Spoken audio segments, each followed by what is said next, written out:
Bienvenue. Ok, donc on va travailler sur cette partie gauche. Alors, qu'est-ce qu'il nous restait à voir et qu'est-ce qu'on a déjà vu? Inverser des traits qui ont été placés sur la chaussure. Si je vais dans la palette des formes, menu fenêtre forme, est-ce que je vois que oui, en effet, nous avions la forme de base artistique et nous avons dupliqué la forme artistique et inversé, ce qui nous a permis, sur la chaussure, à certains endroits,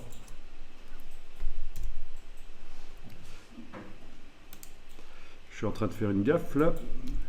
Ok, j'ai fait un bloc texte alors que j'aurais pas dû, c'est pas grave. Ok. Ah oui. Donc, ce qui nous avait permis de sélectionner certains traits avec la flèche blanche plus et d'inverser la forme sur eux. Essayez, flèche blanche plus qui se cache derrière la flèche blanche. Donc pour sélectionner entièrement un objet qui fait partie d'un groupe. Et si vous cliquez sur une brush ou l'autre, ah oui d'accord, ok, on va essayer de voir ce qui se passe ici. Alors, parce que nous avons les contours qui ne sont pas affichés en fait. Si vous allez dans le menu affichage, vous allez pouvoir demander d'afficher le contour de sélection. Affichage, afficher le contour de sélection. On va quand même mieux comprendre ce qui se passe. Donc je disais oui, ok, on y arrive mieux à comprendre ce qui se passe là. Donc affichage, afficher le contour de sélection parce que nous les avions masqués pour qu'ils ne nous parasitent pas la vue. Donc je disais avec la flèche blanche plus, cliquez sur une forme ou l'autre et en passant d'une brush artistique à l'autre, vous allez voir que vous allez arriver à inverser le sens de création de la forme. On est d'accord, ça vous rappelle quelque chose, ça sans doute. Donc ça, c'est une chose que nous avions faite. Parfait. Autre chose qui est écrite ici, la même chose, mais avec des brushes qui viennent du web. Donc ça, on a... Oui, d'abord...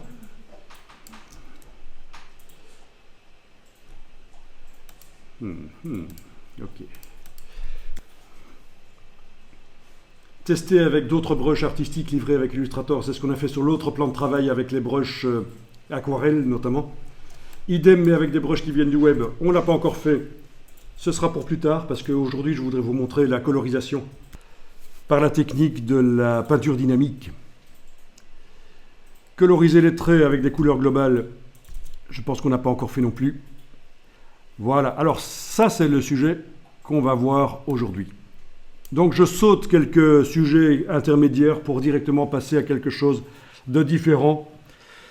Et on reviendra sur les sujets intermédiaires que je viens d'évoquer plus tard. Et donc ce qu'on va voir aujourd'hui, c'est coloriser les fonds. Et pour ça, on va utiliser une version sans les brushes artistiques pour une raison technique. Et on va utiliser le système de la peinture dynamique. Alors voilà. On va démarrer. Vous allez enregistrer le fichier déjà sur le disque dur sous un nouveau nom. Fichier enregistré sous. Je vais passer à la version 11.